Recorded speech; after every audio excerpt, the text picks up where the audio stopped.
Everyone, তোমরা সবাই কেমন আছো? আশা করি তোমরা খুব ভালো আছো, সুস্থ আছো। আমরাও খুব ভালো আছি, সুস্থ আছি। অন্যদের ব্লগে সবাইকে আরও একবার স্বাগত জানিয়ে আজকে নতুন ব্লগটি শুরু করছি।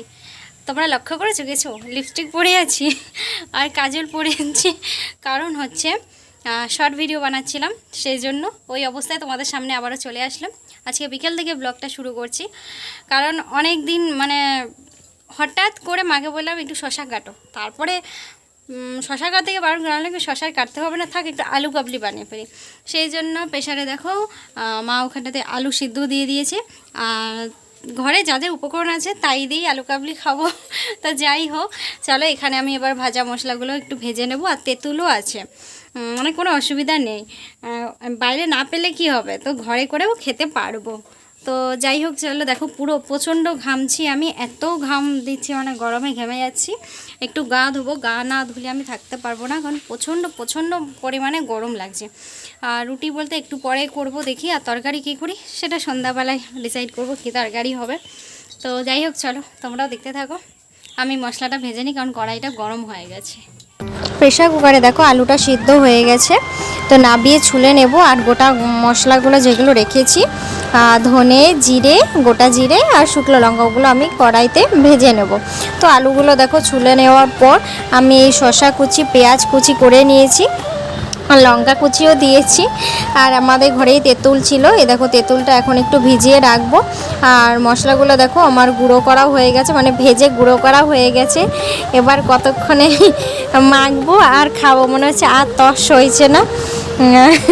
তো যাই হোক, তোমাদের দাদা মিস করলো, কারণ তোমাদের দাদা ও ছিল না, সেই জন্য আমি, শ্রাবণী, বাবা, মা, আমরা এই কজনই খেলাম। আর এই দেখো এখন এবার মাখবো। কার কার জিভে জল চলে আসছে দেখে অবশ্য কমেন্ট করে জানাবে।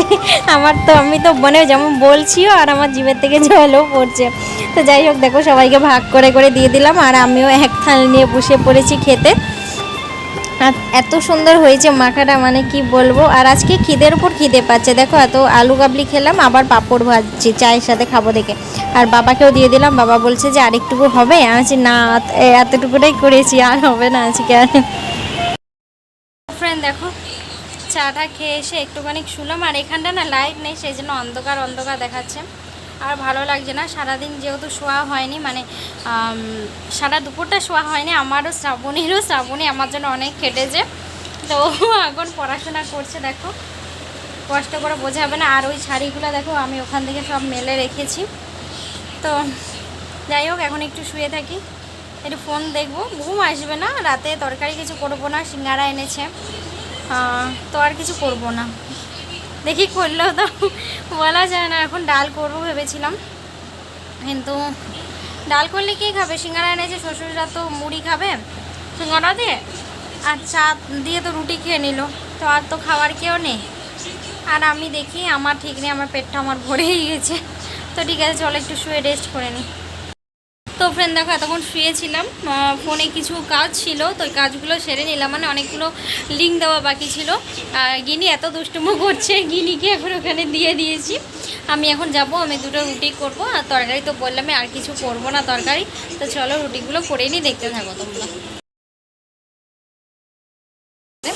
তো ও শুয়ে পড়েছে, তারপরে আমি খাবো, খেয়ে আমি গিনির বিছানা করা আজকে সকালেই করে রেখেছি, ওকে খাবার দিয়ে ঢুকিয়ে দেবো। ও এখন ছাড়াই আছে, তো ততক্ষণে আমি খেয়ে নিই, নাহলে ও যদি চলে আসে তো আমি খেতে পারবো না।